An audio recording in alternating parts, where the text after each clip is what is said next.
বছর ঘুরে আবারও এসেছে পবিত্র রমজান মাস। বিশ্বের বিভিন্ন প্রান্তের মানুষ নিজস্ব সংস্কৃতিতে স্বাগত জানাচ্ছেন এই পবিত্র মাসকে। মিশরে বসবাসরত সিরীয় শরণার্থীরাও নিজেদের সংস্কৃতিকে মাথায় রেখে আয়োজন করেছেন তাদের ঐতিহ্যবাহী তাকরিজার।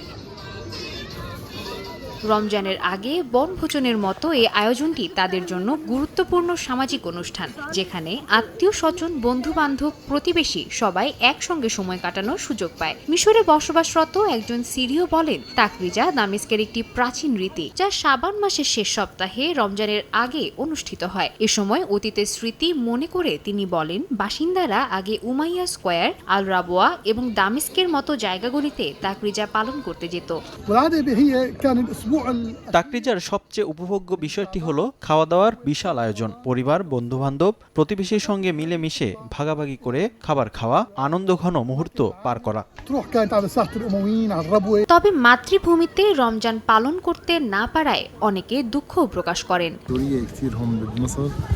সিরিয়ার প্রতিটি অঞ্চলের মানুষ এই ঐতিহ্য পালন করে। যদি আমরা এখন নিজেদের দেশে থাকতে পারতাম, তবে এই আনন্দ আরও কয়েক গুণ বেড়ে যেত। অবশ্য এবছরের তাকরিজা আমাদের জন্য বিশেষ অর্থ বহন করছে।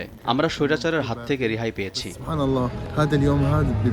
তাকরিজা শুধুমাত্র একটি সামাজিক অনুষ্ঠান নয়, এটি সিরীয়দের সংস্কৃতি, ঐতিহ্য এবং সামাজিক বন্ধনের প্রতিফলন। মিশরে বসবাসরত সিরীয়রা এই রীতিটি ধরে রেখে মাতৃভূমির সঙ্গে তাদের সংযোগ বজায় রাখছেন, যা তাদের ঐতিহ্যের প্রতি সম্মান ও ভালোবাসা প্রদর্শন করে।